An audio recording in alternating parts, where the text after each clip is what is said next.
Ya inicia este espacio Despierta con CDN. Inmenso placer estar con todos ustedes en esta mañana para entregarle un compendio amplio de las principales informaciones, entrevistas importantes, el análisis, así también como la presentación de contenido informativo que será de mucho interés para todos ustedes. Hoy es jueves 4 del mes de enero, ya avanzan los días de este primer mes del año 2024. Francisco Medrano acompaña esta mañana a Yanesi Espinal y a Héctor Marte, parte importante e integrantes de este espacio. Hola, ¿qué tal? Buenos días. Muy buenos días, Medrano, y por supuesto muy buenos días a todos los seguidores de Despierta con CDN, y que siempre iniciamos dando las gracias a Dios por la oportunidad de un nuevo día, pero de poder hacerlo junto a ustedes es mucho más gratificante. Así que muchísimas gracias por la sintonía que nos dispensan a través de CDN, Canal 37, y por supuesto a través de cdn.com.do, a través de Twitter, de nuestra cuenta de Facebook, de Instagram y las distintas redes sociales que ustedes pueden entrar en contacto con nosotros. Así es que es un inmenso honor estar de nuevo aquí hoy, jueves 4 de enero del año 2024. El tiempo avanza y ha comenzado prácticamente el conteo regresivo para las elecciones del 18 de febrero, las elecciones municipales, que cada día tomará más cuerpo el tema electoral por razones obvias. Nosotros, por supuesto, que vamos a seguir comentando con ustedes estos temas, pero también hay otros temas importantes de la agenda nacional. Por ejemplo, hoy es un gran día para Pedernales. El presidente Luis Abinader se ha trasladado allí para recibir a los primeros cruceristas, ya en una apertura oficial del turismo, del soñado inicio del turismo en Pedernales, que va a arribar a través del puerto de Cabo Rojo, cuya primera etapa también será inaugurada. Nosotros vamos a estar dándole seguimiento a este acontecimiento importantísimo para la provincia de Pedernales y, por supuesto, para una gran noticia para el turismo del país. Pero también la gente ya se está preparando para ir a comprar los juguetes, porque se acerca el Día de los Santos Reyes, y aquí nuestra cultura indica que hay que comprar juguetes para los más pequeños, y la alcaldía del Distrito Nacional tiene el intercambio que hace cada año de armas por juegos, por juguetes. Así que es importante que tengan en cuenta esto, y además tienen un protocolo de cómo se va a seguir a hacer este proceso, este intercambio. Eso es importante. Así que hay muchísimas otras informaciones, el estado del tiempo, hubo lluvia ayer, hay que ver cómo va a seguir evolucionando el clima, y todo esto nosotros lo vamos a estar compartiendo con todos ustedes. Pero hoy, por ejemplo, la portada del Caribe trae una muy buena noticia, que según el Banco Central, la inflación está por debajo de la meta, que ustedes saben que es de 4%. Entonces, ese sí que es una gran notición, porque la inflación le ha hecho una mella importante al bolsillo de los dominicanos, especialmente a los de menos ingreso. Así que hay muchísimas informaciones que no solamente tienen que ver de manera directa con el montaje de las elecciones de febrero, pero que tienen impacto, porque ustedes saben que lo económico determina lo político. Muy buenos días, mi querido compañero Héctor Marte. Buen día Francisco Medrano, buen día Yanesi Espinal, buen día a todos los televidentes. Hoy es jueves 4 de enero, como ustedes decían, todavía se siente un poco como la resaca por la festividad de Navidad y Año Nuevo. En la mayoría de las instancias ya se ha renovado ya el tradicional laborantismo, o sea, el día a día, pero hay algunos aspectos que no han arrancado en el país. Por ejemplo, todavía el Congreso está en pausa, y hay algunos asuntos que deben ser aprobados en el Senado, que ya fueron aprobados en la Cámara de Diputados. A propósito de eso, hay una nota del Caribe, del periodista Abednego Paulino, que dice que el Congreso pisará el acelerador en la recta final de la legislatura, y habla de una serie de proyectos importantes que fueron aprobados a final de año por la Cámara de Diputados, pero que todavía deben pasar al Senado, y resulta que la legislatura concluye el 12 de enero. Traigo este tema a colación para reiterar una preocupación que debe tener el país en este momento, y es que por el hecho de este año, el año que está iniciando, por el hecho de que es un año electoral, hay muy pocas probabilidades de que proyectos importantes sean aprobados. Eso va a requerir algún esfuerzo muy grande de los presidentes de la Cámara Legislativa, pero sobre todo que se enfoquen en proyectos específicos. Porque si hablamos de aquí al 12 de enero, lo que se va a aprobar realmente son proyectos que ya fueron aprobados en una Cámara y irían a otra, pero no entraríamos todavía en la aprobación, en el conocimiento, sanción de proyectos prioritarios, esos proyectos que entran en la agenda priorizada cada año y que todavía no han sido aprobados. Entonces, vienen unos meses de campaña, vienen las elecciones municipales en febrero, sigue la campaña hasta mayo, que va a ser las elecciones legislativas y presidenciales, con posibilidad de una segunda vuelta. Yo soy de los que creo que no va a haber segunda vuelta, pero siempre es posible. El asunto es que en el menor de los casos estamos hablando de 6 meses de inactividad, no de inactividad total del Congreso, pero sí de muy pocas posibilidades de que proyectos importantes sean sancionados. Ahí hay proyectos de mucho tiempo, hay proyectos que se supone que ya tienen el consenso de los actores políticos, como por ejemplo el tema de la ley de agua, que tenemos mucho tiempo hablando de eso. Ya hace mucho que se crearon 2 proyectos distintos para regular todo el sector agua y se supone que hay consenso y sin embargo no se han aprobado. Ahí uno no sabe qué es lo que ha faltado en proyectos de ese tipo y sobre todo, que es lo más grave, los proyectos que son complementarios de la Constitución del 2010, que tampoco han podido ser aprobados. Y eso es una tarea urgente. No sé si en la segunda mitad del año el Congreso tendrá tiempo de abordarlos. Bueno, pero hay muchos proyectos que a mí me ha sorprendido, Héctor, como han quedado así como suspendidos. El Código Penal, por ejemplo, ya la gente que presionaba para que se aprobara ha dejado de presionar por eso. Yo no entiendo cómo es que eso ha logrado dormir un sueño tan largo y eterno y de vez en cuando lo despiertan para, digo yo, sería como una especie de manejo. Pero la verdad es que ese Código Penal tan necesario por los cambios que introduciría se ha quedado ahí y a mí me ha sorprendido especialmente en esta etapa de mayoría congresual y de control del poder del Partido Revolucionario Moderno por las promesas que hizo con este tema, especialmente a la gente que quiere que en el Código Penal se despenalice el aborto en 3 circunstancias específicas. Y esa fue una promesa que no se ha cumplido, pero que quienes presionan por eso están en silencio. Muy sorprendida, de verdad, con esa actitud tan pasiva de la gente que quiere que aquí se despenalice el aborto, sí o sí. Entonces, no sé, como que hay muchos cambios en el ambiente y esa actitud, esa inactividad en el Congreso, por todo lo que explicaba Héctor, que nos tocará vivir en los días por venir, en los meses por venir, se sabe que va a bajar como un 80%, ¿verdad? Esto más o menos, conociendo la historia de cómo se manejan nuestros legisladores, porque tienen que ocuparse de las campañas en sus provincias. Sí, porque el asunto es que la mayoría son candidatos a la reelección, pero los que no son candidatos tienen responsabilidades en su partido, responsabilidades de campaña, o simplemente, bueno, hay algunos casos que son candidatos al mismo cargo, pero también hay otros que son candidatos, por ejemplo, legisladores que son candidatos a alcaldes. El asunto es que todos van a estar ocupados en la campaña.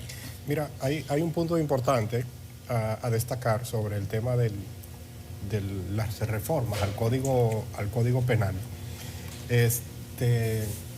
Ciertamente el principal escollo, ¿no?, que ha retrasado la posible aprobación de las modificaciones es la discusión que se ha centrado en torno a una posibilidad de establecer exenciones para la interrupción del embarazo. No obstante, esta reforma al Código Penal contempla importantes figuras y nuevas figuras que tipifican delitos que en la actualidad no están tipificados y sancionados por la legislación vigente. Y sobre esa base, yo entiendo que la comunidad jurídica que tiene que trabajar básicamente con esas falencias que tiene el Código Penal presente, tienen también que generar presión en el Congreso Nacional. No solamente limitar la discusión al tema de los pro o los contra el aborto, sino que aquellos que son actores del sistema de justicia tienen que hacer entender a la sociedad y sobre todo a los legisladores sobre la importancia de la aprobación de un nuevo Código Penal. Y ahí República Dominicana ha perdido una oportunidad excelente, ¿no?, de darse una ley que contemple sanciones y que tipifique nuevas formas de delitos, que se ha avanzado bastante. Muchos de esos temas han sido consensuados, están consensuados en las mesas de discusiones, en las comisiones que han trabajado en la discusión de este importante proyecto. Sin embargo, cuando se llega al tema espinoso de la despenalización del aborto en algunas modalidades, entonces retrasa todo ese otro importante trabajo que se ha avanzado.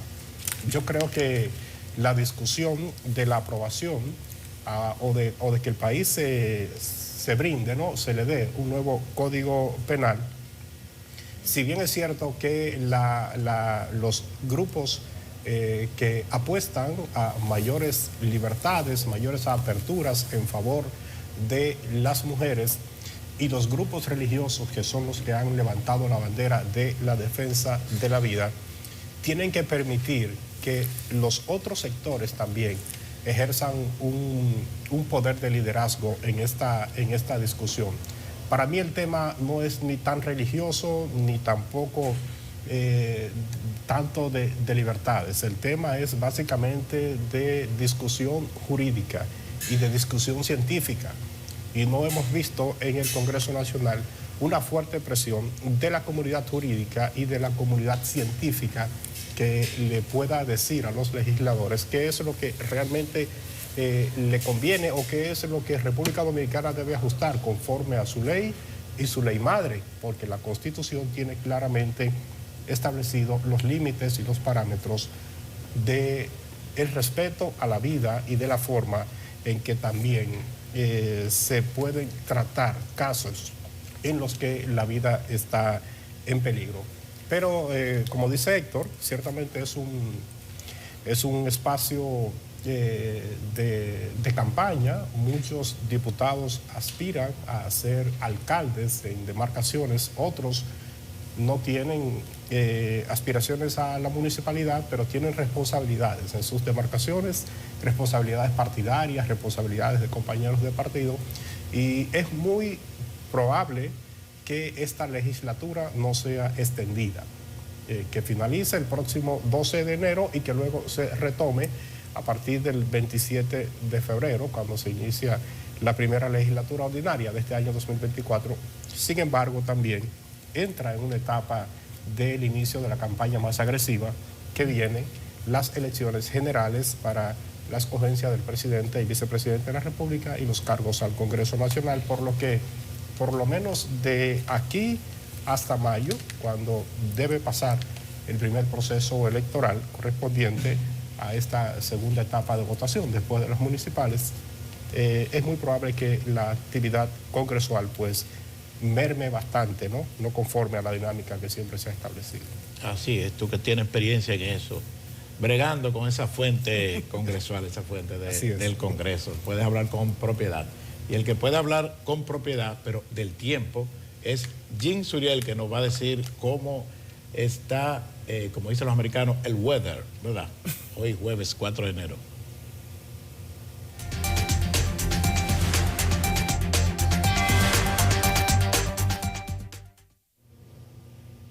Muchísimas gracias, muy buenos días. Tenemos en las condiciones meteorológicas la influencia del sistema frontal que ya hoy empieza a moverse hacia el océano Atlántico. Es por eso que hemos visto ya en las últimas horas cómo ha empezado a disminuir la nubosidad y las posibilidades de precipitaciones. Permanecen todavía algunos chubascos hacia el norte, hacia el noreste, ahora en el transcurso de la mañana. Sin embargo, esta tarde los remanentes del frente frío van a desarrollar alguna nubosidad en la cordillera central y la zona montañosa para así aportar precipitaciones dispersas. Se aleja cada vez más el sistema frontal hacia el Atlántico central y los próximos días tendremos un panorama meteorológico parcialmente nublado en el territorio nacional con algunos chubascos en el transcurso de la tarde debido a que los vientos que llegan desde el este y este noreste empujarán algunos fragmentos nubosos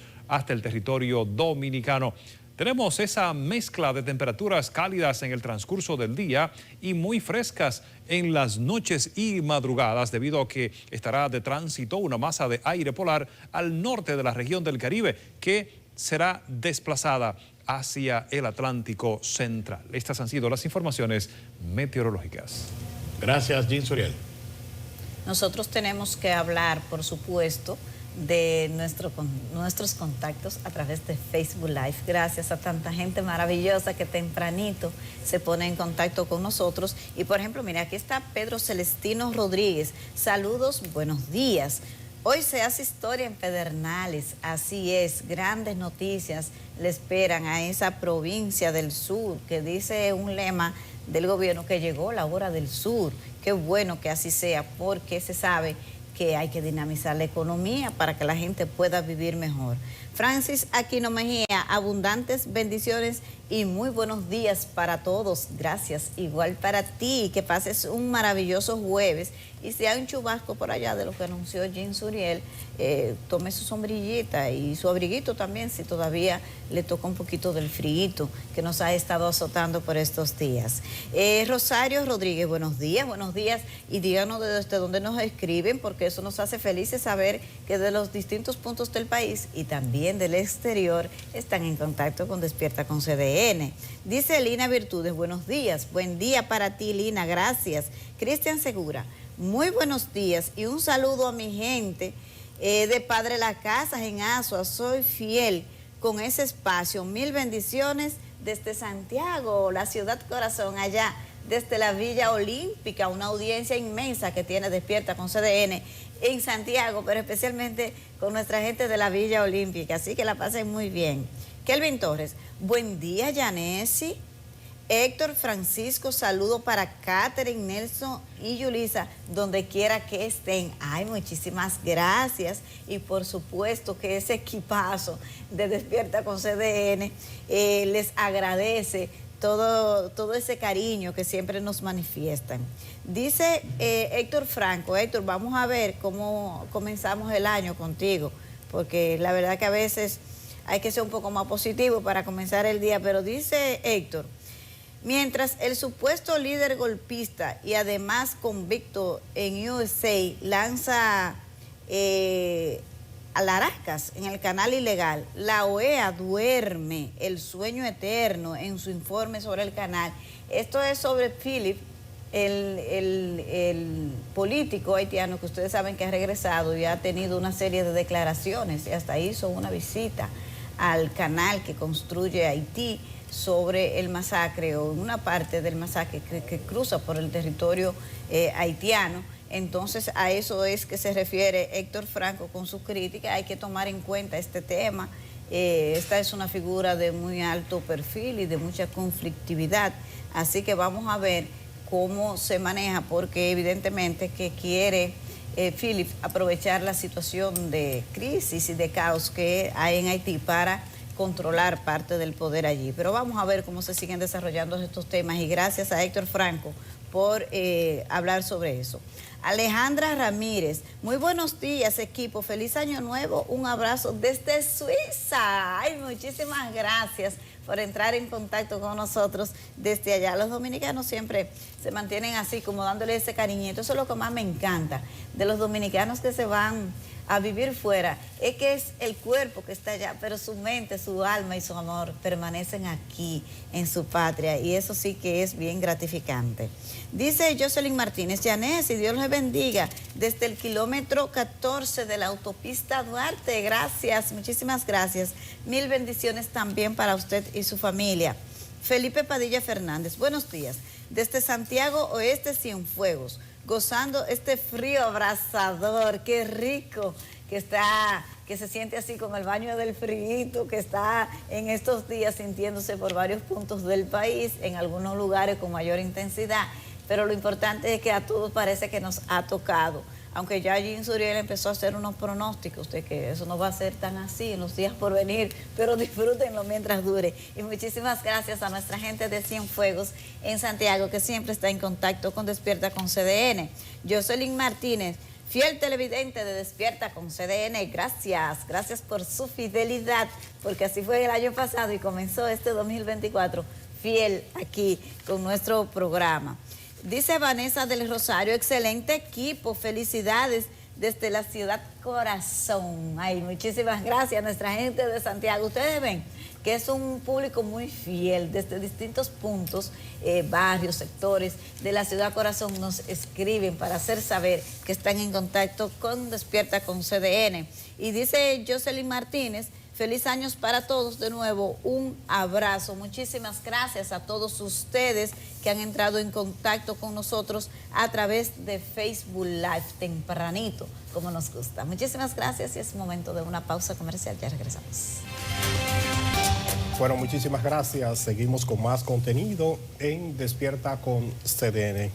Hoy Pedernales registra una etapa importante en su historia. Las autoridades que se encuentran en una fase de remodelación y ampliación del puerto de Cabo Rojo, en la zona turística de Cabo Rojo, en esta provincia de la frontera, pues han habilitado un espacio de precisamente este puerto de Cabo Rojo para recibir una embarcación con turistas, un crucero.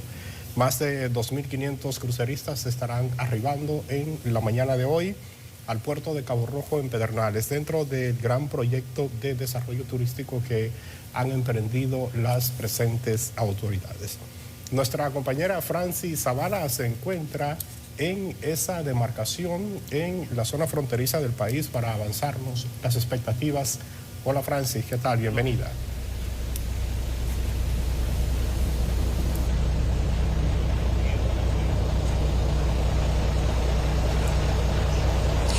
Muy buenos días, compañero Medrano, Héctor y Yanesi. Me encuentro precisamente en el punto donde les daremos la bienvenida al primer crucero aquí en el puerto Cabo Rojo, en Pedernales. Como han expresado sus comunitarios, este es el eje fundamental del desarrollo turístico aquí en la zona, un recorrido que pudimos hacer anoche, porque estamos aquí desde anoche, al igual que el presidente de la República, Luis Abinader, quien está muy contento con la llegada de este crucero, porque inicia, según ellos y según los funcionarios del gobierno, el desarrollo turístico, el empleo aquí. Más de 3.000 cruceristas visitarán la República Dominicana. Ellos están muy a la expectativa con la llegada de este crucero, que estaba pautado, como le puedo contar, como para las 10 de la mañana, porque el presidente va a encabezar la inauguración del puerto Cabo Rojo, así como también la llegada del primer crucero aquí a esta zona. Pero un crucerista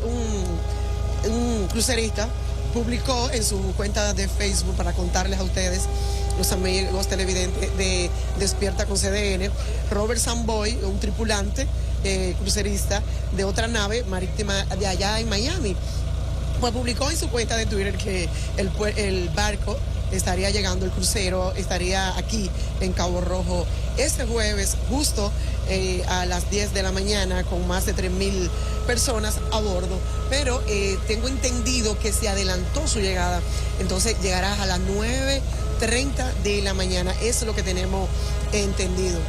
Nosotros, CDN, por supuesto, ha estado dándole seguimiento a esta obra turística, este proyecto tan importante para esta región y que, como han dicho sus funcionarios, han expresado, este proyecto es integral y que formará parte de un plan maestro que está destinado a generar empleos para toda la región aquí de Enriquillo, a Pedernales,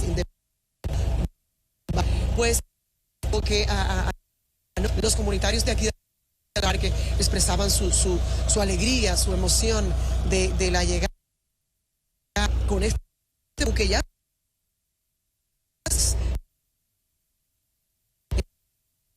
y parpan que la llegada de este crucero es como el eje fundamental. Es como que sí, ya llegó el desarrollo, ya sí es verdad. Le puedo contar que no. El presidente ayer en un acto para celebrar. Vamos a beber aunque sea una copita de cerveza, decía el propio presidente. Este puerto generará, como ha expresado el director de Portuaria, Jan Rodríguez, que generará exactamente 2.700 empleos directos e indirectos y mejorará la situación económica de la zona de aquí de Pedernales. El mandatario, como les puedo contar, que ayer agotó una apretada agenda aquí en Pedernales e inauguró 9 obras. Su agenda concluye aquí con esta inauguración del puerto y también con la llegada del crucero. Como les contaba, este proyecto turístico empleo, aunque dicen que podría ser unos 4.000. Muchas personas se van a beneficiar del desarrollo turístico de aquí. Pues nosotros estamos a la expectativa, vamos de nuevo más adelante a hacer contacto con ustedes cuando llegue exactamente el crucero. Nosotros aquí justo en el lugar donde recibiremos al primer crucero aquí en Cabo Rojo Pedernales, una obra que marca un hito en el desarrollo turístico del presidente Luis Abinader, que se debe destacar. Nosotros estamos también, a mi espalda está la carpa pero yo estoy en el puerto donde le daremos la bienvenida a este crucero que visitará la República Dominicana. Nosotros, por supuesto, a los estudios, cualquier información yo vuelvo y hago contacto con ustedes más adelante. Y cuando inicie el acto y cuando llegue el crucero, nosotros hacemos contacto con ustedes para informarles de la alegría y el desarrollo turístico como el punto del desarrollo turístico aquí en Pedernales, región sur. Por fin llegó el desarrollo. Muy buenos días. Bueno, muchísimas gracias a nuestra compañera Francis Zavala. Como adelanta, pues está previsto que sea a las 9:30 de la mañana que arribe esta embarcación al puerto de Cabo Rojo en Pedernales, que ha sido adecuado dentro del proceso de remodelación para recibir un barco en el día de hoy. En Cabo Rojo se está trabajando todavía con las facilidades que debe tener esta terminal portuaria para tener operaciones turísticas conforme a cómo se requieren en los estándares internacionales y las leyes locales, pero se ha adecuado una parte del puerto para que se pueda recibir en el día de hoy esta primera embarcación. Es una actividad que desarrollan las autoridades en procura de promocionar y de incentivar la inversión privada en todo el proyecto de desarrollo turístico de Pedernales. Conjuntamente se realizan otras obras como la construcción de hoteles, un acueducto, también las facilidades de acceso, la carretera se está ampliando y también hay en carpeta la construcción de un aeropuerto en la zona de Oviedo, pero que su impacto será para el destino turístico de Pedernales. Muchísimas gracias a nuestra compañera Francis Zavala. Nosotros estaremos dando seguimiento a todo el desarrollo de este importante evento.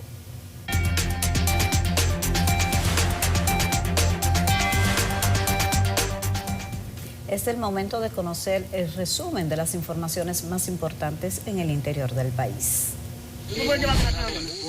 Miembros del Ejército Dominicano que prestan servicio en el puesto de chequeo militar de la comunidad de Aminilla, en Dajabón, detuvieron una jipeta en la cual eran transportados 12 haitianos indocumentados, entre ellos 3 mujeres y 9 hombres. El conductor habría dejado el vehículo abandonado y emprendió la huida. Un joven de 23 años resultó herido de bala en ambas piernas al supuestamente enfrentar a una patrulla policial en un hecho ocurrido en el municipio de Río San Juan. Se trata de Félix Pérez, alias El Chino, quien fue interceptado por la policía junto a un tal Jumbo, pero ambos emprendieron la huida realizando varios disparos. En Santiago, familiares de la joven Yuberki Martínez, de 30 años, la cual fue objeto de una agresión física por parte de su expareja, exigen justicia debido a que el agresor permanece prófugo y temen porque ocurra algo peor. El director regional de la Defensa Civil en Santiago, Francisco Arias, mostró preocupación por la cantidad de personas que pierden la vida en canales de riego. Expresó que en las últimas 48 horas han recuperado 3 cadáveres en los canales Ulises Francisco Espaillat y Monsieur Bogart. Las lluvias registradas desde el pasado lunes en Puerto Plata provocaron que algunas cañadas y ríos se desbordaran, quedando varias comunidades incomunicadas. Stacy Lara, CDN. Vamos a iniciar el bloque de noticias con una judicial protagonizada por un deportista, por un pelotero. Lamentablemente, el Ministerio Público ha solicitado prisión domiciliaria, impedimento de salida y 5 millones de pesos en efectivo como medida de coerción contra el pelotero Wander Franco, acusado de sostener relaciones con una adolescente. Mientras que contra la madre de la menor, las autoridades solicitaron que le sea impuesta como medida cautelar impedimento de salida del país y arresto domiciliario. Deyanira López con los detalles. Como un show mediático fue calificado por uno de los abogados el proceso que se sigue contra Wander Franco, denominado Out 27. Dispositivos policiales en el Palacio, expediente resguardado en un cajón y la negativa de las autoridades a hablar. Lo que pasa es que son shows mediáticos que hace el Ministerio Público. Usted no vio ese aparataje para depositar. O sea, esos son shows mediáticos. Pero vamos a esperar que tengamos el contenido de esto que me acaban de notificar, que ustedes lo acaban de ver, valga la redundancia, y con mucho gusto le daremos todas las explicaciones. No tenemos declaraciones para dar. Permiso, por favor. Permiso, por favor, permiso. Gracias. La audiencia de solicitud de medida de coerción contra el Campo Corto y la madre de la adolescente involucrada fue fijada para el viernes 5 de enero en horas de la mañana. Recuérdese que ahora mismo solo se escucha la campana del Ministerio Público y las especulaciones y rumores que andan por las redes, pero nosotros no sabemos nada. Ahora vamos a ver qué contiene, qué dice el Ministerio Público. Wander Franco es imputado por haber sostenido una presunta relación sentimental con la adolescente. Según el expediente, el Ministerio Público está solicitando una cifra millonaria y otras medidas. El torpedero dominicano permanece de licencia administrativa de las Grandes Ligas. Desde Puerto Plata, Deyanira López, CDN. Bueno, lamentable cuando a la redacción de un periódico como el nuestro, como el Caribe, por ejemplo, llega una información en la que un atleta, un pelotero en este caso, es el protagonista y uno en la redacción tiene que decidir dónde la ponemos, en justicia o en deporte.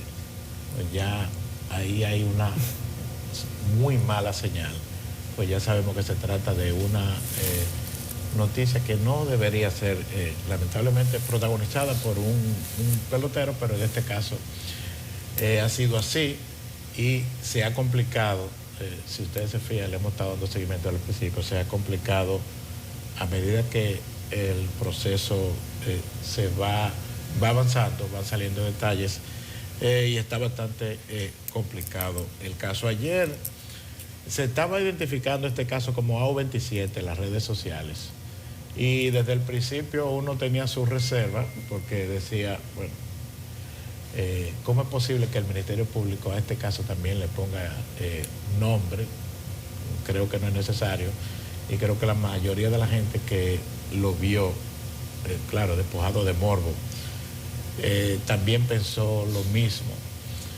Resulta, porque luego el Ministerio Público negó que estuviera utilizando ese término, resulta que esa expresión sí aparece en un documento aparentemente oficial del Ministerio Público, y hay una imagen incluso en la que a partir de ahí fue que algunos medios digitales comenzaron a utilizar ese nombre. Pero yo reitero, desde el principio sentí y lo sigo pensando que es innecesario, además de la connotación negativa que tiene el nombre, porque ustedes saben que AUT 27 es el último AUT que se hace. Entonces, cuando usted utiliza esa expresión, usted está haciendo alusión a que terminó el asunto, a que se acabó. Es una interpretación, y realmente el caso está en proceso. O sea, no es que el caso ha concluido. Entre otras cosas, tiene de negativo el hecho de que se le haya puesto ese nombre, sea de manera o no oficial, que se le haya utilizado, se haya etiquetado este caso que protagoniza el pelotero Wander Franco.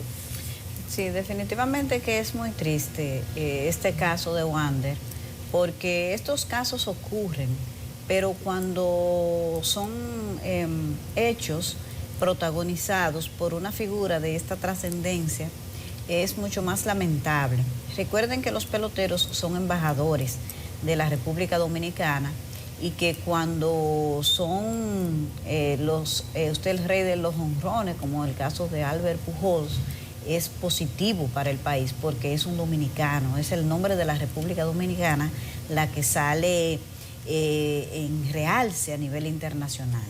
Pero igual cuando un pelotero como Wander Franco, de esa dimensión, con un contrato millonario hasta el año 2032, también sale de manera negativa y se dice que es un pelotero dominicano. Entonces, como nuestros deportistas son nuestros embajadores, nuestros representantes, esa forma incorrecta del Ministerio Público, si es que así ha ocurrido, porque hay dudas, se negó luego de que se le haya puesto este apodo al caso judicial de Wander Franco, pero es negativo que se le dé esa connotación, ese uso, como si cuando un ciudadano se equivoca, por las razones que sean, como es el caso de Wander y de muchos otros, que por no ser personalidades y figuras sobresalientes del deporte o de ninguna otra actividad, no se conocen, pero igual se cometen delitos como este y como otros. Entonces se le ponen estos apodos como si se tratara la justicia de una celebración, no sé, da hasta esa connotación como wow, ya te atrapamos, no sé, es una forma totalmente inadecuada, que de hecho los casos de corrupción que están en investigación, varios de funcionarios del pasado gobierno han tenido estas características de llevar apodos. Probablemente nadie, porque se trata de casos mucho más delicados, incluso de gente que no goza de popularidad y que no tienen el aprecio de mucha gente, sino por el contrario, quizás desde el poder construyeron enemistades, y por todo el contexto en que eso ocurrió, probablemente no se hicieron las críticas correspondientes, pero la verdad es que siempre me pareció cuestionable el hecho de estarle poniendo nombres y apodos a estos casos de corrupción que han sido llevados por el Ministerio Público. No sé a qué obedece eso. Creo que en una ocasión la Procuradora General de la República dio una entrevista donde explicaba las razones de ponerle nombre a estos casos donde tantas personas han sido sometidas porque habrían cometido supuesta corrupción en el gobierno. Pero la verdad es que el Ministerio Público tiene que evaluar su papel, porque a veces lo que gana muchos aplausos al inicio luego se convierte en otra cosa, el tiempo pasa y las instituciones y las administraciones, las gestiones caen en una especie de desgaste y la verdad a veces no es cómo se comienza, sino cómo se termina. Así que sí es cierto esto de que el Ministerio Público le ha puesto este apodo al caso de Wander Franco. Las críticas que ha generado yo creo que son más que válidas. No todo merece el mismo tratamiento, aunque en justicia sí. Se supone que la justicia debe ser igual para todos. Así que este caso es muy triste.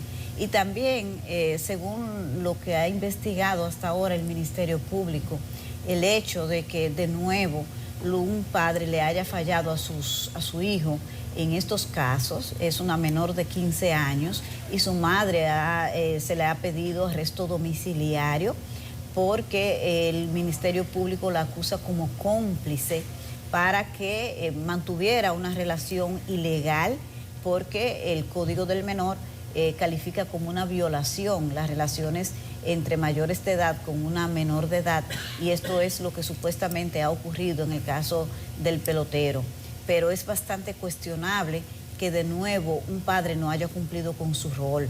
Se supone que los padres son los responsables de cuidar a sus hijos, no de utilizarlos como mercancía para intercambio, y este no es el primer ni único caso. Hay muchos en los que usted descubre y se da cuenta después que los padres forman parte de la comisión de este tipo de delitos en una acción totalmente contraria a la responsabilidad que tienen como el cuidado de sus hijos. Entonces esto la verdad es que es mucho más preocupante todavía cuando uno ve ingredientes como este, como lo que ocurrió en este caso. Pero ojalá que el pelotero Wander Franco pueda resolver esta situación. Él lo niega a pesar de todas las evidencias, las fotos y todo lo que se está viendo, pero no es el deseo de nadie que esto pueda resultar en una situación de mayor complicación para la carrera deportiva de Wander. De verdad que es muy penoso. Sí. A mí me llamó bastante la atención que casi de manera consensuada, ¿no?, al unísono, muchos actores de la comunidad jurídica expresaran su rechazo a esta colocación de un nombre para tipificar o no, para identificar este caso. Un caso que en modo alguno se le justifica que se le coloque un nombre de esa magnitud, aunque las autoridades lo han desmentido, los documentos hablan por sí solos. Hay documentos que evidencian ser oficiales que identifican este caso como Operación A27. Yo entiendo que sí, ciertamente al Ministerio Público se le fue la mano en este caso, al colocarle un nombre, porque es un caso particular. Es una persona con 22 años de edad que ha cometido un error, que ha infringido la ley y por la cual deberá pagar si se demuestran las pruebas en el tribunal conforme a como establece la normativa. No se está hablando de una estructura criminal dedicada a la utilización de niñas menores de edad para ponerla al servicio de peloteros de grandes ligas o peloteros con grandes contratos millonarios. Aquí no hay más nadie involucrado, fue una sola persona. ¿Por qué colocarle un nombre a un caso particular? ¿Cuántos casos particulares no hay de adultos que sostienen relaciones sexuales o que sustraen a niños y a niñas menores de edad y abusan de ellos? Habría que estar entonces identificando todos esos casos con nombres altisonantes. Pero no todos esos casos son Wander Franco. No todos esos casos contemplan o involucran la figura de un joven que tiene un súper talento y que tenía en sus manos un contrato de 200 millones de pesos de dólares, con la posibilidad de convertirse en una superestrella de grandes ligas. Yo me quiero ir un poquito más lejos al efecto futuro de la carrera de Wander Franco. ¿Qué pasará con Wander Franco si se le demuestra en el tribunal y se le condena y tiene que pagar su culpa? Son apenas 22 años de edad. Wander Franco en el futuro no dejará de ser ese pelotero que ustedes están viendo en pantalla. Continuará con su talento, Se supone que las cárceles deben ser recintos para que las personas se regeneren, para que puedan reintegrarse a la sociedad. ¿Por qué hacer tanto daño en esta etapa? No quiere decir que se sea benevolente con él, pero de alguna manera el caso Warner Franco también puede ser tomado como ejemplo para mandar mensajes. O sea, él puede muy bien, si se le demuestra y se encuentra culpable, pagar su pena y luego volver a ser una persona en el futuro productiva, o sea, continuar de hecho una carrera al servicio del deporte en República Dominicana. Yo creo que esa parte se pudiera verificar. No tienen que echarlo a él, al zafacón del olvido, no se tiene que desperdiciar ese talento de una persona que puede en el terreno demostrar que tiene capacidades de dar grandes experiencias en el juego, en el terreno de juego, fruto de esa imprudencia, tal vez de esa mala acción de la cual se le indilga que ha cometido. A mí me llama mucho la atención también la figura del lavado de activos, o sea, ¿por qué colocarle la utilización de una figura tan drástica como está contemplada en el Código Penal, que lo mínimo que le puede garantizar a una persona si se demuestra que ha incurrido en esa violación son 10 años de cárcel? O sea, lo mínimo. Probablemente por las otras acusaciones en las que a él se le estarían acusando, se le está estructurando este expediente, si no hay pruebas contundentes en torno a la sustracción de esa menor y que cometió realmente una violación, la pena no pudiera pasar de 5 o 6 años de prisión.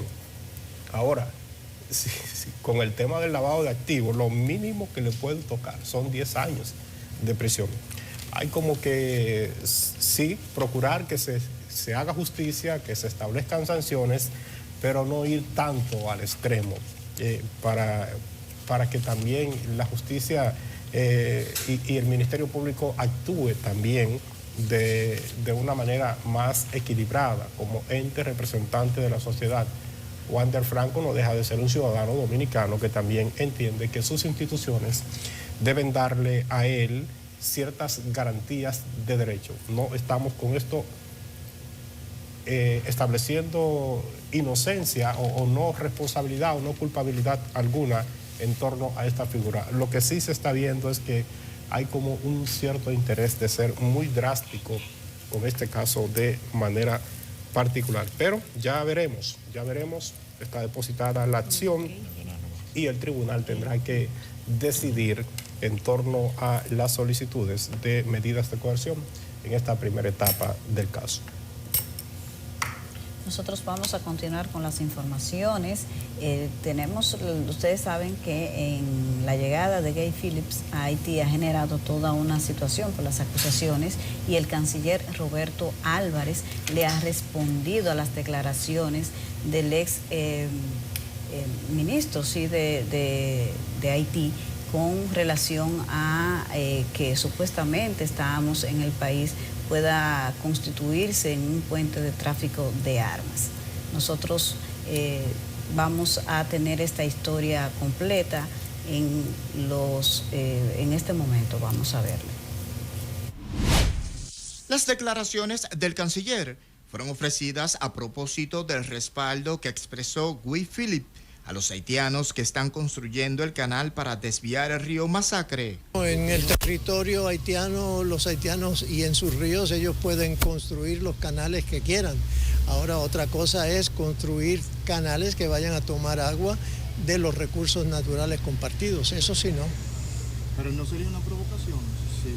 Bueno, decir lo que quiera decir puede ser una provocación, pero eso no tiene ninguna consecuencias en la realidad ni lo vamos a permitir. El presidente del Senado, Ricardo de los Santos, también habló del tema y calificó como inapropiadas las declaraciones del excomisario de la policía en Cabo Haitiano. Nosotros hemos tenido que acostumbrarnos. Un día resulta una cosa, al otro día resulta la otra. Pero ese es el vecino país. En cuanto a los señalamientos que hicieron los senadores demócratas estadounidenses sobre el supuesto trasiego de armas de República Dominicana hacia Haití, el canciller también se refirió al tema. nosotros no tenemos ni una sola fábrica de armas acá. En segundo lugar, República Dominicana es un país que por su solidaridad por la situación en Haití ofrece sus puertos y aeropuertos para los furgones, los contenedores que vienen desde Estados Unidos para que puedan de aquí entonces ir hacia Haití. Si en esos algunas armas pueden ir, de eso no tenemos nosotros ninguna información. Es decir, Estados Unidos tendría, o esos senadores, tendrían que brindarnos cuál es la información de la cual ellos disponen, que nosotros no tenemos, de qué tipo de armas están. Y de todas formas, el lugar de donde probablemente vendrían sería de Estados Unidos. La llegada de Findlay se produce en medio del conflicto entre República Dominicana y Haití por la construcción de un canal en el río Masacre. Deison Ovalles, CDN. Bueno, este señor Philip es el mismo que en estos días, porque él ha estado muy activo mediáticamente, decía que Haití y República Dominicana tienen que vivir en paz.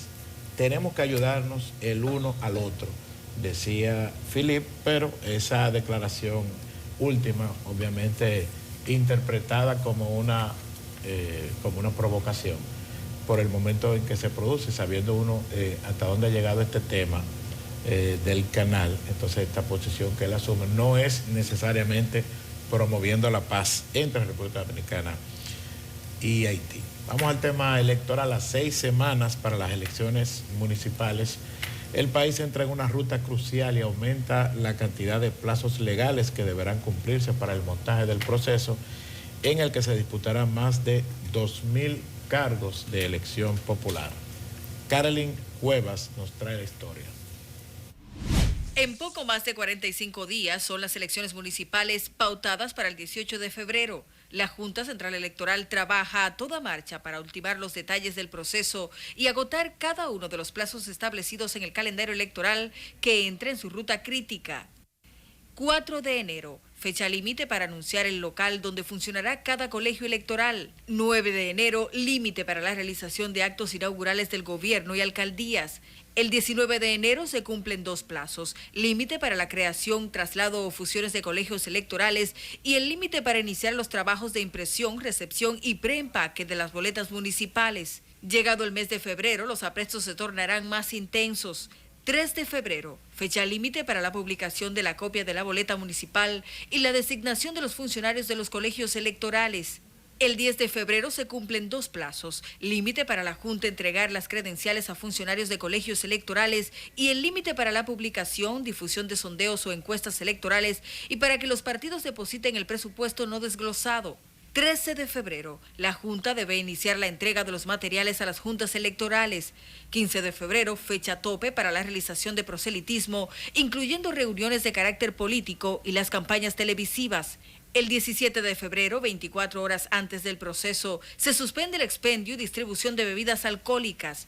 Finalmente, el 18 de febrero están convocados más de 8 millones de dominicanos a las urnas para elegir a 158 alcaldías, 1.164 regidurías, 235 direcciones municipales y 735 vocales. Carolyn Cuevas, CDN. Bueno, estas elecciones de febrero, las elecciones municipales, desde el punto de vista organizativo, desde el punto de vista del montaje, son tan complicadas, tan complejas o más que las legislativas y presidenciales de mayo. Estamos teniendo por primera vez boletas separadas, como destacábamos ayer, que era la información principal del periódico El Caribe, un aspecto que no se había destacado mucho, que se elimina ya totalmente el arrastre. El titular del periódico ayer era el requiem para el arrastre.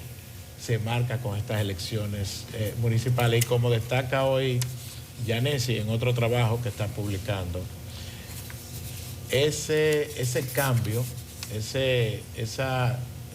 esa modificación en nuestro esquema tendrá como consecuencia, o podría tener como consecuencia, por el hecho de que son boletas separadas, usted va a votar por su regidor y su alcalde de manera separada, por su vocal o encargado de distrito municipal de manera separada, puede fraccionar, y una consecuencia que es la que menciona Yanesi en su trabajo de hoy es que podrían las salas capitulares no necesariamente reflejar la mayoría, no necesariamente coincidir con el partido que ha ganado la alcaldía. Es decir, con el arrastre, el partido que gana un municipio gana la mayor cantidad de regidores. Ahora que no hay arrastre, en una demarcación determinada puede ganar un alcalde o una alcaldesa y no necesariamente con mayoría de regidores en la sala capitular.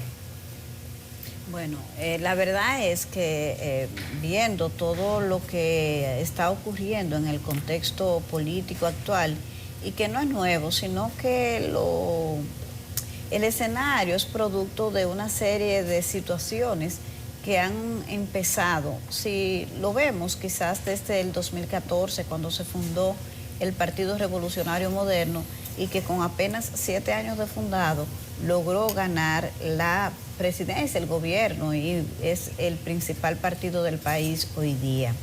Pero la verdad es que todo lo que ha ocurrido desde esa fecha y luego la división del Partido de la Liberación Dominicana, que entonces coronó la debacle, vamos a ver qué tanto ha disminuido el PLD con las votaciones que pueda tener este año.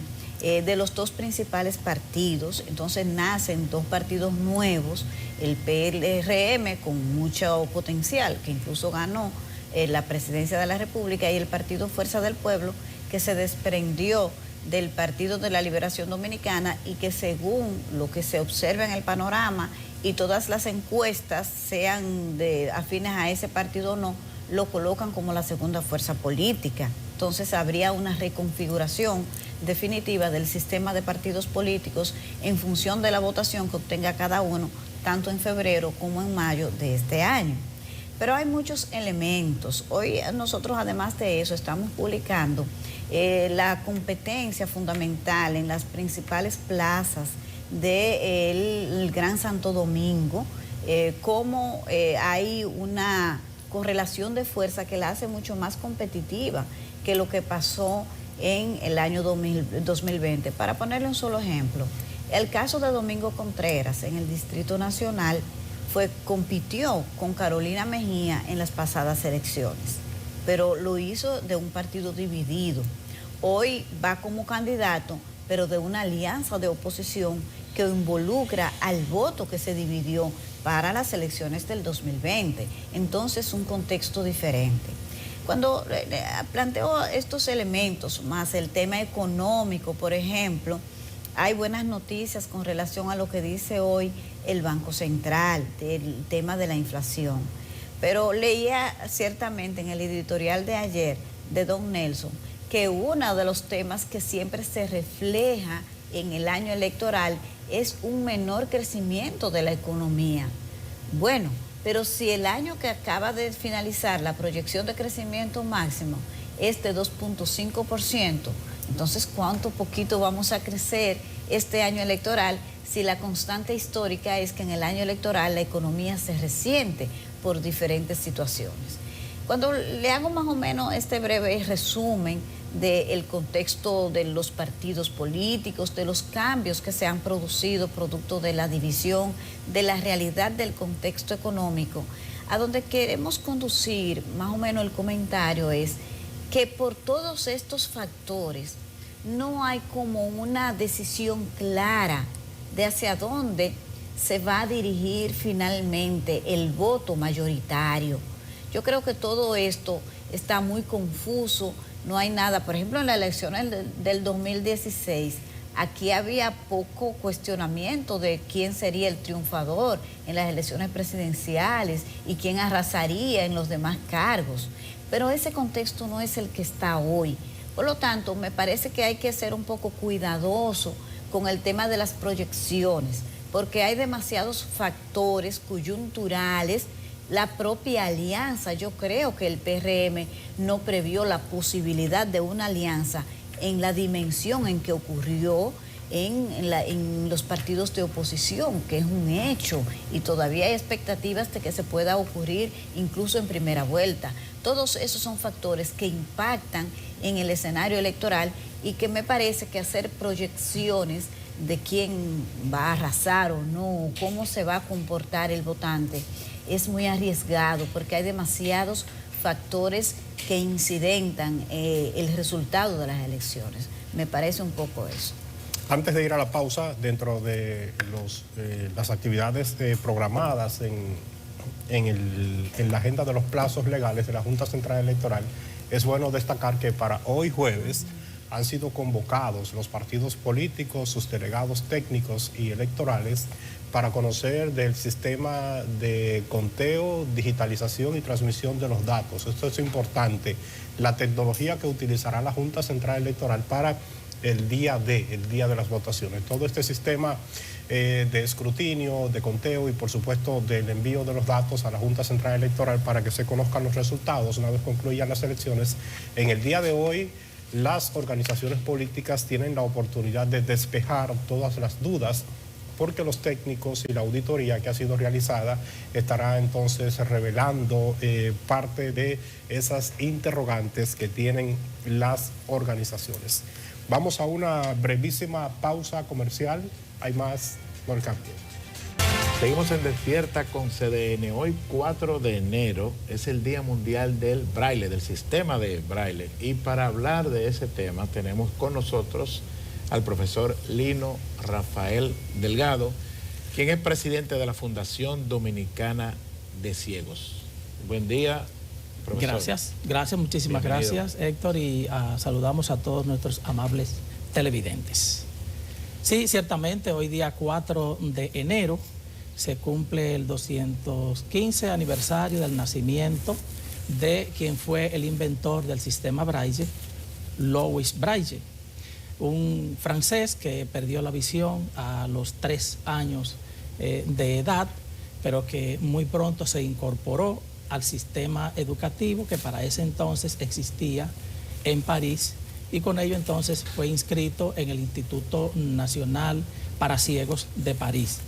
Ahí entonces él comenzó un proceso de aprendizaje de manera oral, y no fue hasta cuando un capitán del ejército francés llamado Charles Barbier presentó al instituto un sistema de comunicación táctil que en el ejército se utilizaba para comunicarse básicamente en horas nocturnas, para evitar ruidos y sonidos. Entonces, él presentó ese proyecto en el Instituto Nacional para Ciegos de París y lo consideraron muy complejo, lo rechazaron. Sin embargo, Louis Braille aprovechó esa coyuntura y esa oportunidad para comenzar un proceso de estudio profundo sobre ese sistema, y de 12 puntos que consistía el del capitán, lo redujo a 6.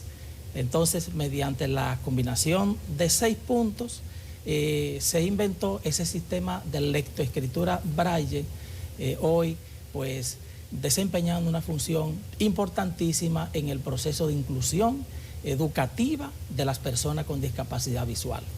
Es importante destacar que en nuestro país el sistema Braille comenzó a implementarse en 1957 con la creación de la Escuela Nacional de Ciegos.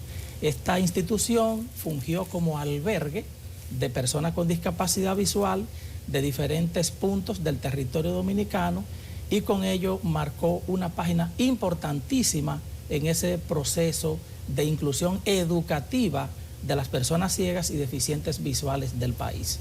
De manera tal que hoy podemos hablar de cientos de compañeros no videntes que se hicieron profesionales mediante el uso de ese importante sistema, que no se dio a conocer sino muchos años después de su muerte.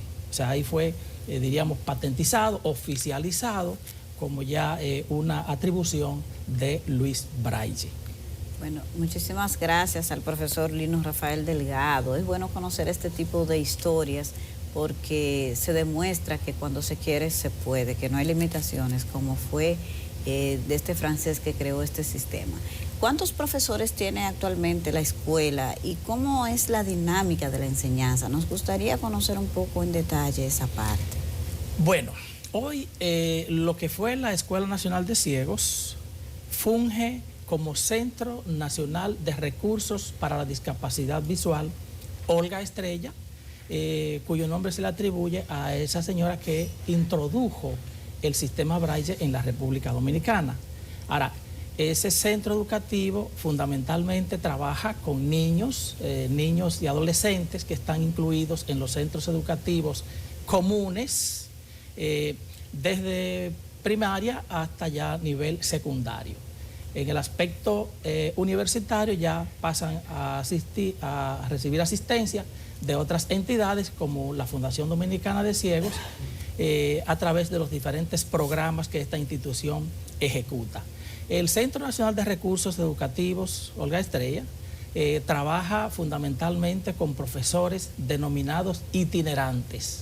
Este profesorado tiene la función de asistir a las personas ciegas incluidas en los centros educativos comunes, asistiéndole en su trabajo educativo, llevándole material de apoyo y aclarándole temas relacionados con la currícula que quizás ellos no puedan entender. O sea, es una supervisión del proceso educativo de estas personas. Y desde la Fundación Dominicana de Ciegos, pues ya trabajamos otros ámbitos en lo que es con personas adultas, fundamentalmente que han perdido la visión, o aquellos que ya han pasado del bachillerato hacia el nivel universitario.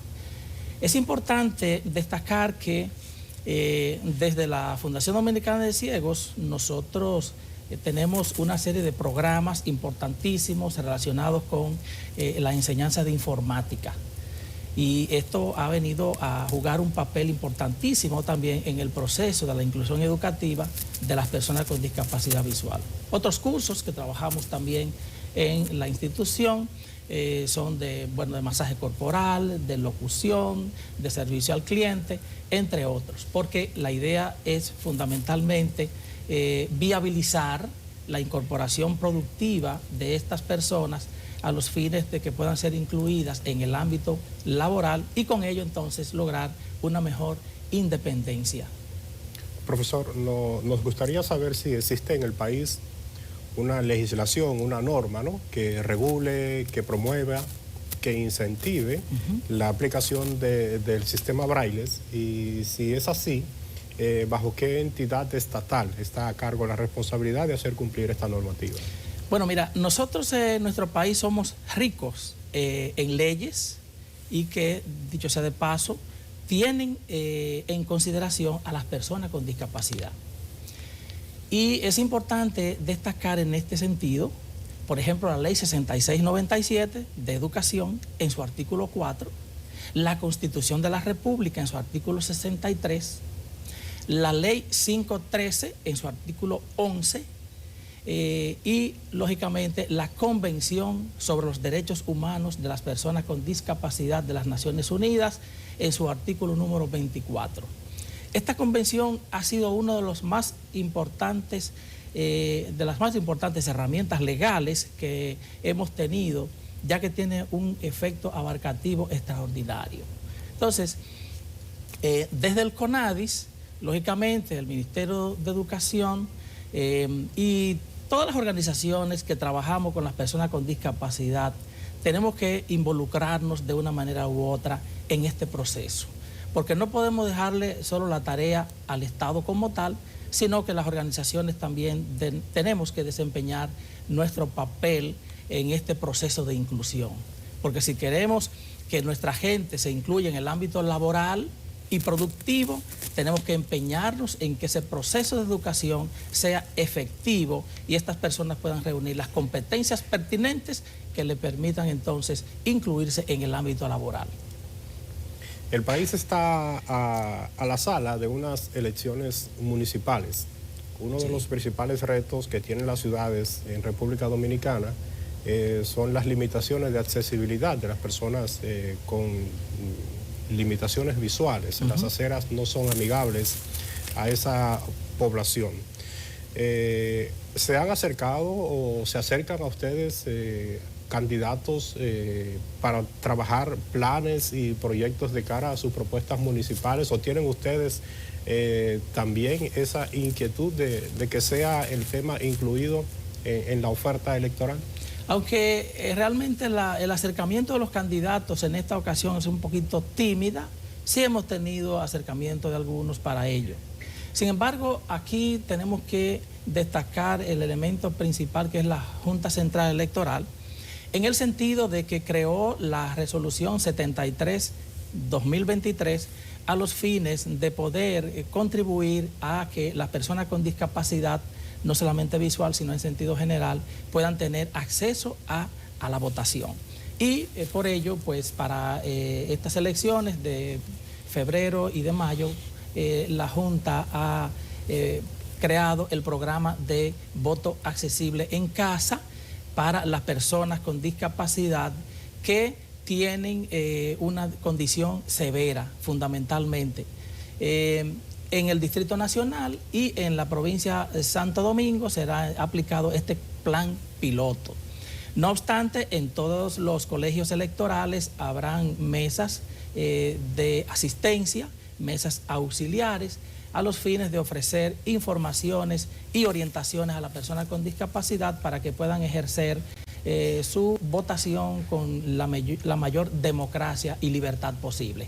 Sin embargo, también esta resolución 73-23 permite y admite, como también está establecido en la ley de la Junta, que las personas con discapacidad puedan elegir a alguien que les pueda asistir en el ejercicio del voto, pero que sea de confianza. Estas personas que van a asistir a personas con discapacidad, lógicamente no pueden pasar de dos, solo 2 asistencias para un voluntario en este sentido. Y las personas ciegas, entonces para ello se ha creado la plantilla auxiliar de votación, a través de la cual también nosotros podemos ejercer con libertad directa el voto. Profesor, a propósito del tema electoral, viene a mi memoria que para unas elecciones, creo que en el 2016, Francina Hungría fue candidata en la boleta a la vicealcaldía en el Distrito Nacional. Por casualidad, ¿usted tiene conocimiento de algunas personas con discapacidad visual o otro tipo de discapacidad que ahora tengan alguna candidatura, regiduría, vocales de distritos? Sí, he conocido a algunos compañeros que han tenido esas aspiraciones para alcanzar algún puesto, fundamentalmente en los ayuntamientos, y solo hay que esperar los resultados ya de estas elecciones a ver qué tal. Pero sí sé de algunas personas que ya han sido regidores en San Cristóbal, en Vallejuelo, de San Juan de la Maguana, con su condición de discapacidad han ocupado puestos públicos en esos centros. Porque es importante también destacar que la discapacidad no debe ser una limitante para que las personas puedan ejercer sus aspiraciones, ¿no?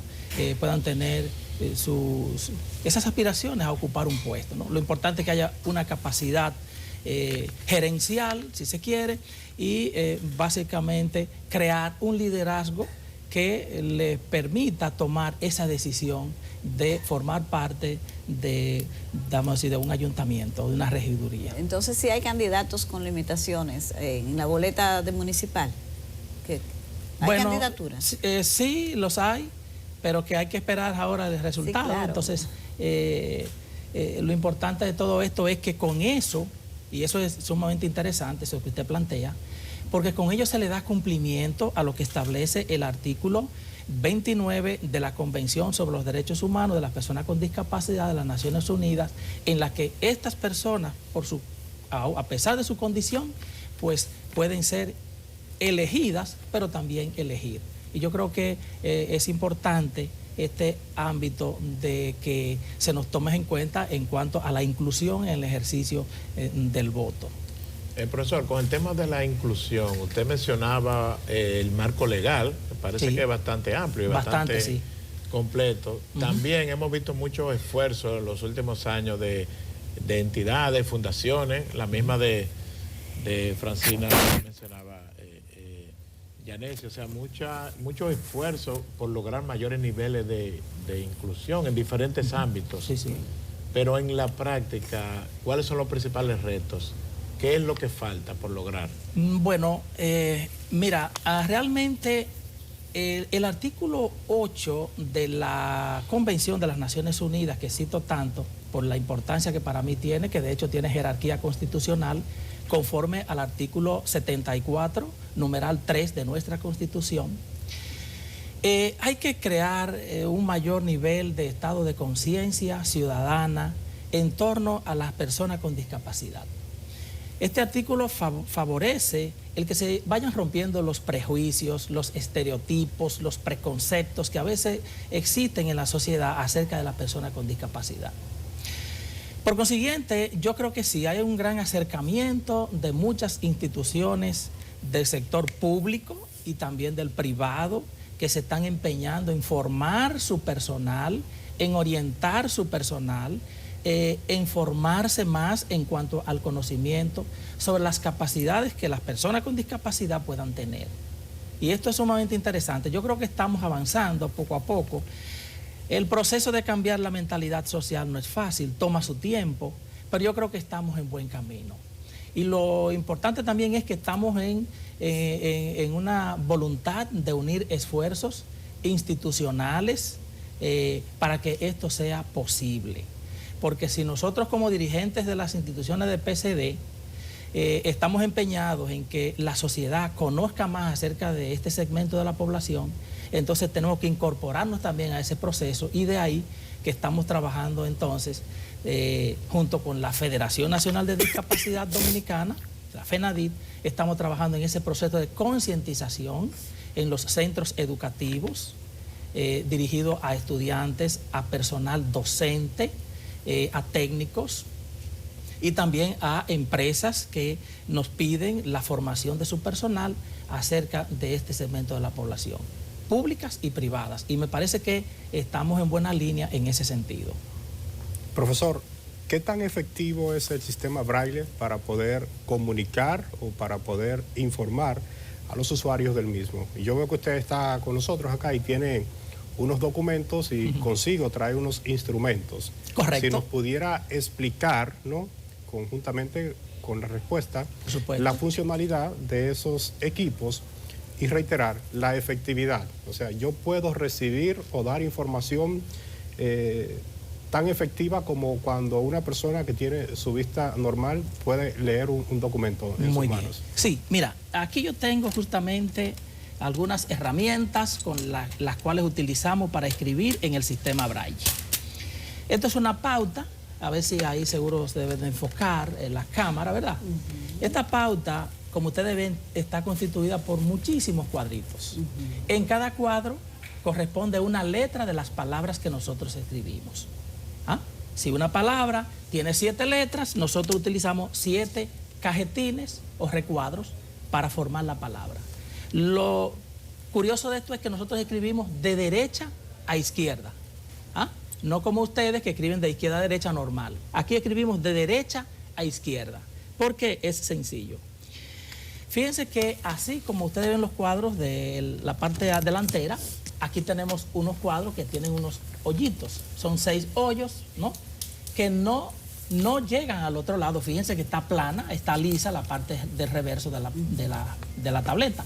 Entonces, por consiguiente, cuando uno perfora la cartulina, que es justamente el papel que utilizamos para escribir en el sistema Braille, porque garantiza, este papel garantiza que el grabado se quede bien expreso en el papel y no se borre. Entonces, a nosotros escribir de derecha a izquierda, entonces al voltear la página, ya el escrito nos va a quedar de izquierda a derecha y podemos leer con facilidad lo que escribimos. Es como la impresión prensada. Exacto, pero que no rompe la cartulina, claro, porque es fuerte y resiste. Entonces utilizamos aquí el estilete, aquí está un modelo de estilete y otro acá que usamos el que más nos acomode. Hay diferentes tamaños, como pudieron ver. Aquí tenemos una chiquitita que puede tomarse una nota, un número de teléfono, un nombre de persona, etcétera. Pequeñita, y ya está para escritos mayores. Aquí entonces yo tengo, a ver, aquí yo tengo un escrito ya un poquito más amplio en el sistema Braille, fíjense bien, ahí está en alto relieve, perfectamente bien se puede tocar, y ya esto fue hecho justamente en una imprenta Braille. Entonces, son unas orientaciones que tenemos aquí anotadas, pero que mediante el uso de nuestro dedo podemos desplazarnos fácilmente por encima y tener el documento, el contenido de lo que hay. Si me permite, solo voy a leer esta sola recomendación. Es sencilla, es cortita. Claro. Y dice así: al ver una persona con deficiencia física, mental, intelectual o sensorial, esta debe ser llamada persona con discapacidad. Me gusta mucho esa instrucción porque ya esos términos de inválido, minusválido, incapacitado, lisiado, cojo, ñeco, ya esos son términos que no deben seguirse utilizando entre la sociedad, porque ante todo somos personas que merecemos respeto y consideración. Tenemos nuestra condición, pero sí somos personas. Y con relación, mira, esta información que yo tengo aquí en el sistema Braille, si ustedes la tuviesen en tinta, pues no hay problema. Ustedes tendrían accesibilidad mediante la vista y yo la tendría mediante el tacto. Por consiguiente, aquí la condición de discapacidad, lógicamente, no aplica porque la misma información que ustedes pueden leer, yo también la puedo percibir mediante el tacto. Igual que el sistema ya de informática, las computadoras que tienen un software adaptado para el uso de las personas ciegas y deficientes visuales, y entonces las informaciones que ustedes tienen en una pantalla de computadora, también el lector me las puede dar a conocer a través de una bocina. O sea que es lo mismo, una computadora convencional, natural, se le instala un software llamado JAWS, que es el mejor lector de pantalla hasta ahora para las personas ciegas, y con ello entonces tenemos acceso a la información. Profesor. ¿Sí? Rafael Lino Delgado. Sí. Cuando uno lo escucha con esa capacidad que usted tiene para explicar todo lo que hace, me da la impresión, y quisiera como conocer si es posible, un poco de su historia personal, cómo usted ha logrado superar tantas barreras, porque todavía usted mismo lo explicaba, había muchos prejuicios, muchas situaciones que enfrentan las personas que tienen algún tipo de discapacidad. Si pudiéramos conocer un poco de su historia personal, si usted se anima a contarnos un poco cómo usted ha logrado evolucionar y desarrollarse tanto a pesar de tantas situaciones adversas. Sí, bueno, muy bien. Antes de entrar en su pregunta, yo quisiera también decir que para la Fundación Dominicana de Ciegos en este año 2024 tenemos un reto, un desafío importantísimo, y es de poder adquirir una impresora para el sistema Braille, pero que nos lo haga en tinta también. Esto es interesante porque esto va a fomentar, va a promover el uso del sistema Braille y además va a despertar el interés en aquellas personas que asisten a las personas ciegas en los centros educativos para que se interesen más en conocer el sistema Braille. Ese es nuestro desafío para este año 2024, yo creo que lo vamos a lograr porque consideramos que este sistema no debe caer, sino que se debe mantener, y esa es la idea. Bueno, pues entonces, en respuesta a su cuestión, debo decirles que hace poco tiempo, en el 2021, pues me gradué de licenciado en Ciencias Sociales gracias al apoyo otorgado por la Universidad del Caribe. Esta universidad ha aperturado sus puertas completamente gratis a todas las personas con discapacidad que requieran de una carrera universitaria allí. Me dieron esa oportunidad, la aproveché y entonces ya pues me gradué de licenciado en Ciencias Sociales. Y lo importante es que esta actitud asumida por la Universidad del Caribe también sea imitada por otras instituciones académicas a nivel superior para que ese sistema de inclusión al cual aspiramos sea todavía mucho más amplio y ofrezca mayores oportunidades a nuestro segmento de la población en sentido general. Entonces, esto es bueno porque es que, miren, la educación, sin la educación, ¿cómo uno se incluye en el ámbito laboral? No puede. Y la producción en una persona con discapacidad desempeña un papel importantísimo porque cambia su vida, su estado emocional, sus condiciones económicas personales y familiares. La producción genera en las personas con discapacidad un estado psicológico importantísimo y a eso es que aspiramos, a cambiar el sistema de vida de las personas con discapacidad. Lógicamente hay que luchar contra las barreras ya de obstáculos. El tema de la accesibilidad es muy amplio también, hay muchos problemas en este sentido, sobre las rampas, sobre el transporte accesible, sobre los edificios que todavía no son accesibles, y eso dificulta indudablemente todavía una mejor inclusión.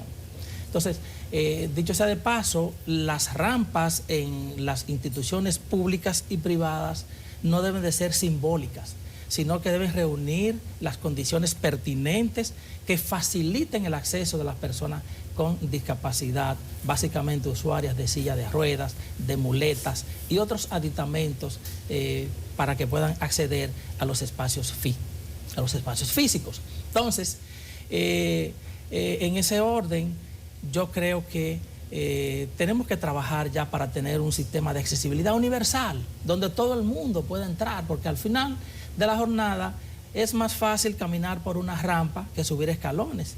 Y eso lo utilizarían las mujeres embarazadas, las personas envejecientes, las madres que van con un niño en un cochecito. O sea, la accesibilidad debe ser universal para todos, que no exista una condición especial, específica para aquellos, sino que sea para todos. Bueno, evidentemente que faltan todavía, tenemos logros, pero todavía tenemos desafíos en ese sentido. Agradecemos la participación y los aportes del profesor Lino Rafael Delgado, presidente de la Fundación Dominicana de Ciegos. Bueno, muchísimas gracias.